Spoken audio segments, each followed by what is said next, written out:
Olá, pessoal! Essa é a resolução da nossa 16ª lista dirigida. Se você quiser ter acesso a essa lista e mais vários outros materiais interessantes para a sua preparação para o Enem, é só você entrar no nosso grupo do Telegram.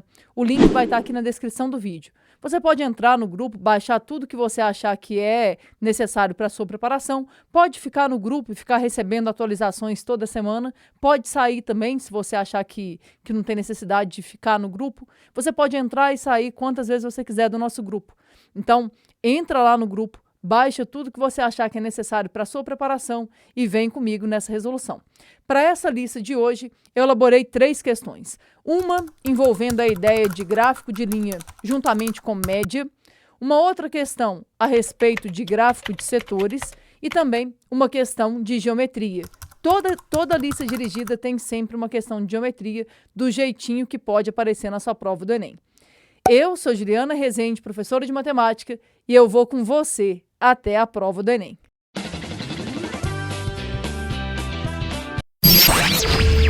O gráfico a seguir mostra o número de produtos vendidos por um único vendedor de uma fábrica que produz e vende determinado produto em 2020. Analisando o gráfico, percebe-se que, no período retratado no gráfico, o pior desempenho do vendedor ocorreu no mês de janeiro. Mas como esse foi o seu mês de início na firma, é desconsiderado. Apesar de não estar registrado no gráfico, sabe-se que, em setembro, o número de produtos vendidos por esse funcionário foi igual à média aritmética do número de peças vendidas nos 3 últimos meses registrados no gráfico. Preocupado com o mercado e prevendo uma tendência de queda devido à crise, o gerente de vendas alertou que, se a queda no número de produtos vendidos entre agosto e setembro se mantivesse constante, em pouco tempo as vendas ficariam piores do que em fevereiro e maio. O vendedor fez os cálculos e descobriu que, mantida a queda, isso ocorreria já em setembro, outubro, novembro, dezembro ou janeiro. Primeiro, vamos com calma, né? Repara. O pior mês desse vendedor foi logo no mês que ele começou, mas como não tem muito parâmetro, a gente não considera esse. Depois ele teve outros 2 meses que o desempenho dele foi ruim. Aqui, ó, em fevereiro, que ele vendeu 90, apesar de estar numa crescente, né? E maio, que ele também vendeu 90. Repara que ele teve alguns aumentos expressivos e teve reduções expressivas também. O que a questão fala? Fala que a gente não sabe ainda quanto que ele vendeu em setembro. Mas a venda em setembro foi uma média aritmética dos 3 últimos meses retratados no gráfico, ou seja, agosto, julho e junho. Ju, como é que você sabe isso? Está escrito aqui. Agora você vem aqui e descobre que média é essa. Como é que eu vou fazer isso? Gente, calcular a média aritmética é fácil, né?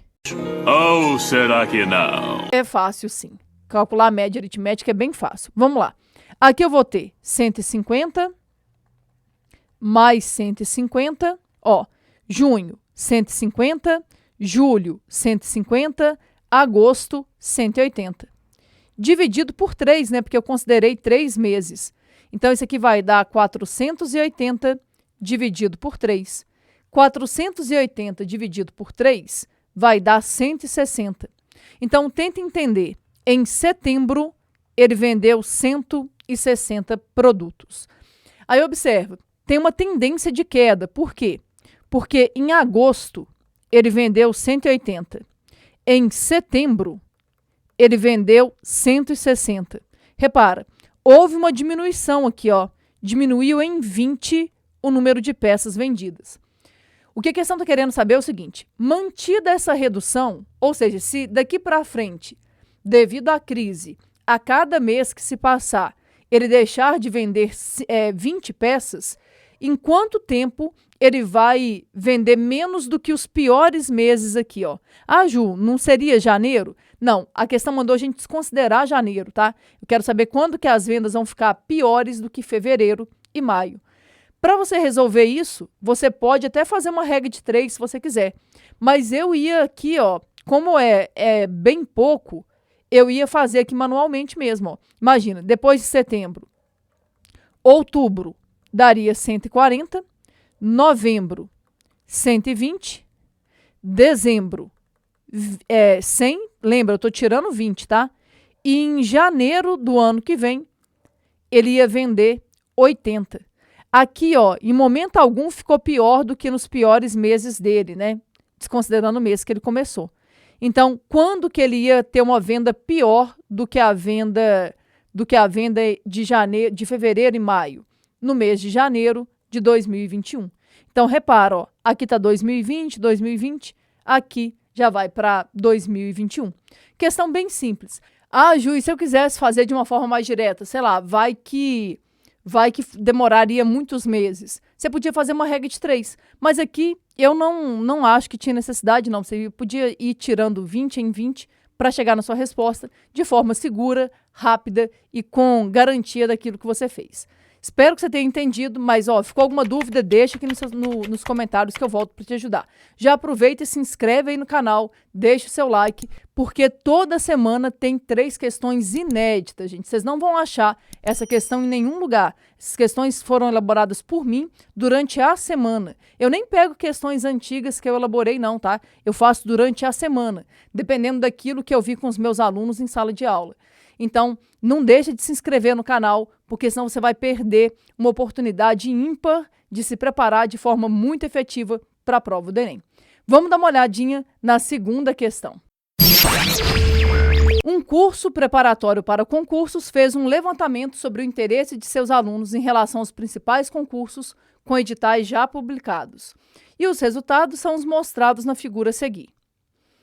Então, tem aqui, ó, concursos militares, bancários, fiscais e demais concursos. E aí aqui, ó, tem a porcentagem, tá?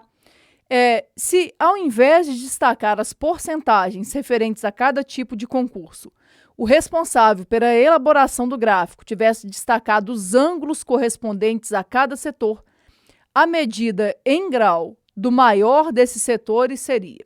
Então, vamos com calma, tá? O que acontece? Isso aqui é um gráfico de setores. O gráfico de setores, os dados, eles são representados aqui por setores circulares. O que acontece é que esses setores circulares, eles têm ângulos que estão associados a eles. Então, cada setor aqui, ó, tem um ângulo que está associado a ele. Se você der uma olhada aqui nessa legenda, você vai ver que o que teve mais procura aí, ó, entre os matriculados nesse curso preparatório, é essa região que está aqui, que está associada aos concursos fiscais.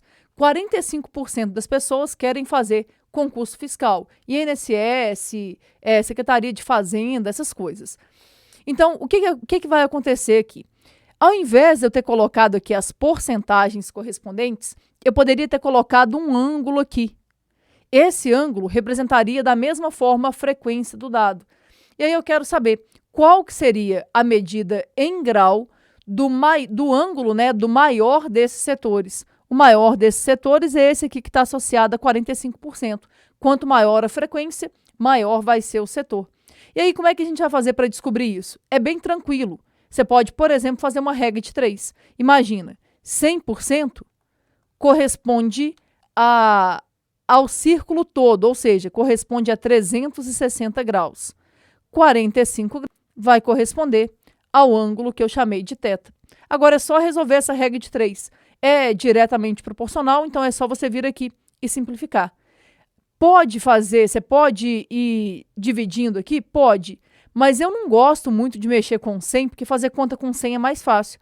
Então eu multiplicaria cruzado. 100 θ vai ser igual a 360 vezes 45. Não faz essa conta. Passa o 100 dividindo. O que vai ser o θ? 360 vezes 45 dividido por 100. Ah, Ju, eu prefiro fazer a conta. Pode fazer, tá? Mas observa, esse 0 cancela com esse. Dá uma olhada aqui, ó. Aqui por 5 dá 9, aqui por 5 dá 2. Aqui por 2 dá 1, aqui por 2 dá 18. Então, a conta que eu vou ter que fazer é 18 vezes 9. Faz aí no cantinho, ó, 18 vezes 9. 9 vezes 8 dá 72, vão 7. 9 vezes 1 dá 9, com 7 dá 16. Então, o ângulo aqui vai ser 162 graus. Resposta correta, letra D. Simples assim, tá, gente? Questão bem tranquilinha para você fechar lá na prova do Enem. Mas, Ju, eu fiquei com dúvida. Deixa aqui nos comentários que eu volto para te ajudar. Agora, vamos dar uma olhadinha na terceira e última questão, que, como sempre, é uma questão de geometria. Se você não se inscreveu ainda, se inscreve aí no canal, deixa o seu like, porque eu tenho certeza que até o Enem eu ainda vou trazer várias dicas que vão te ajudar a aumentar a sua nota na prova de matemática. Após uma forte chuva, a rampa que servia de acesso à casa de Luciana foi danificada e precisará ser refeita. A figura a seguir mostra o esquema da nova rampa que será construída e as medidas indicadas estão em metros. Após os cálculos, a medida em metro da rampa a ser construída é... Então, a gente quer descobrir quanto que vale essa rampa. Primeira coisa que você pode pensar, Ju, eu lembro como é que faz isso. Eu conheço dois lados, conheço o ângulo entre eles, eu lembro o que eu tenho que usar aqui. Como é que é mesmo? Lei dos cossenos. Posso usar a lei dos cossenos? Pode usar. Se você lembrar que você tem que usar a lei dos cossenos, se você se lembrar da fórmula, tudo bem. Mas toma bastante cuidado, tá? Eu não acho que seja muito saudável você ficar dependente da fórmula de lei dos cossenos para resolver uma questão como essa. Por vários motivos. Primeiro, você vai depender de lembrar a fórmula lá na hora da prova. Seja sincero, você vai lembrar essa fórmula lá na hora? Se for, tudo bem. Agora, tem um outro agravante. Você vai precisar lembrar quanto que vale cosseno de 150 graus. Você lembra quanto que vale cosseno de 150 graus? Não tá lembrado, não. Não, nunca nem vi. E o teu nome? Nunca nem vi. Ju, eu lembro. Ok, usa a fórmula e vai ser feliz. Mas é o que eu falo com os meus alunos praticamente todos os dias. Não tem problema você esquecer a fórmula quando você não precisa dela. E eu não uso fórmula para resolver isso aqui. O máximo que eu vou usar aqui é um teorema de Pitágoras. Ju, como é que você vai resolver? Então, aqui tem uma sacada que vai te ajudar a resolver esse problema de uma maneira bem simples. Sempre que você se deparar com um ângulo de 120, de 150 ou de 135, uma excelente estratégia é você vir aqui, e prolongar esse lado. Ju, por quê? Porque aqui vai aparecer um ângulo bom. Como assim? Os dois juntos têm que dar 180. Se aqui é 150, aqui só pode ser 30. Aí você deve estar pensando, mas qual que é a vantagem disso? Então, a vantagem é que eu posso vir aqui e traçar uma altura aqui do lado de fora. Ao fazer isso, eu fecho aqui um triângulo retângulo. Mas detalhe, não vai ser um triângulo retângulo qualquer. Aqui é 30, aqui é 90, esse ângulo aqui é um ângulo de 60.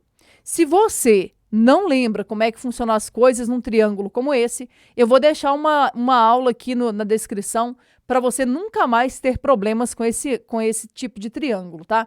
Aqui é muito simples, gente. Não tem que usar seno, não tem que usar cosseno, não tem que fazer nada disso. O que você tem que fazer aqui é usar a ideia. Num triângulo com ângulos de 30, 60 e 90, o cateto, que está oposto ao ângulo de 30, vale a metade da hipotenusa. Se a hipotenusa é 6, esse cateto aqui vai medir 3. E o cateto oposto ao ângulo de 60 vale a metade da hipotenusa multiplicado por raiz de 3. Só que aí você deve estar pensando, Ju, mas o que você vai fazer agora? Agora eu vou pensar no triângulo grandão. Veja se você consegue acompanhar aqui comigo o meu pensamento. Eu vou pensar ali naquele triângulo grandão. Aqui está a rampa, vou chamar a medida dela de R, tá? Você pode chamar da letra que você quiser aí. Aqui tem um ângulo de 90, esse lado aqui mede 3, esse lado aqui de baixo mede 3 raiz de 3 mais 6 raiz de 3. Isso vai dar 9 raiz de 3. Para aí, Ju, não entendi o que você fez. Gente, 3 raiz de 3 mais 6 raiz de 3 vira 9 raiz de 3. Agora você vem aqui e usa o velho e famoso teorema de Pitágoras. R ao quadrado vai ser igual a 3 ao quadrado mais 9 raiz de 3 ao quadrado. R ao quadrado vai ser igual a 9 mais... Esse quadrado vem tanto para o 9 quanto para o raiz de 3. 9 ao quadrado é 81, raiz de 3 ao quadrado é 3. Então, R ao quadrado vai ser igual a 9 mais 81 vezes 3 dá 243. Faz aí num cantinho qualquer, sem usar calculadora, hein, gente? 3 vezes 8, 24. Então, R ao quadrado vai ser igual a 252. O que vai ser o tamanho da rampa? Vai ser raiz quadrada de 252. Só que chega aqui, o aluno fala, Ju, deu errado, porque 252 não tem raiz exata. Ô, gente, não tem problema nenhum não ter raiz exata. Dá uma olhadinha nas alternativas. O que você vai ter que fazer? Uma possibilidade é você vir aqui e fatorar o número. Por 2 vai dar 126, por 2 dá 63, por 3 dá 21, por 3 dá 7 e por 7 dá 1. Então, vai ser raiz quadrada de 2 ao quadrado, vezes 3 ao quadrado, vezes 7. Confere, o 2 e o 3 saem da raiz. Então, vai ser 2 vezes 3, raiz de 7. Isso aqui vai ser igual a 6 raiz de 7. E aí, está resolvido o seu problema. Ó. O tamanho da rampa, né, o comprimento da rampa, vai ser 6 raiz de 7 metros. Resposta correta, letra C. Espero que você tenha entendido e que você comece a deixar de ficar usando fórmula em situações como essa. Não tem necessidade. O Teorema de Pitágoras ele é suficiente para te ajudar a resolver isso, tá? Gostou da dica? Se inscreve no canal, deixa o seu like, porque assim eu consigo continuar produzindo conteúdo para vocês. Ficou alguma dúvida? Deixa aqui nos comentários que eu volto para a gente poder discutir todas as dúvidas que eventualmente ficarem após essa resolução. Então é isso, pessoal. Eu espero que vocês tenham vindo aqui só para poder conferir o gabarito, tá? Mas a ideia é que vocês tenham um crescimento aí com essas listas, que vocês comecem a treinar o raciocínio de vocês. É o que eu falo toda vez. Fica até repetitivo, mas eu tenho que falar isso. Se ficou alguma dúvida, deixa aqui nos comentários, porque eu faço questão de voltar em comentário por comentário e responder as dúvidas que vocês tiveram, tá? Eu queria também aproveitar para fazer um convite, porque a gente mudou o horário das lives. A gente está fazendo live toda terça-feira, a partir de 6h15. Então, dá para você separar um tempinho aí para poder aprender matemática e aumentar, assim, a sua nota do Enem em mais de 200 pontos. Então, eu espero que vocês tenham gostado e eu espero todo mundo na nossa próxima resolução. Um abraço e até lá!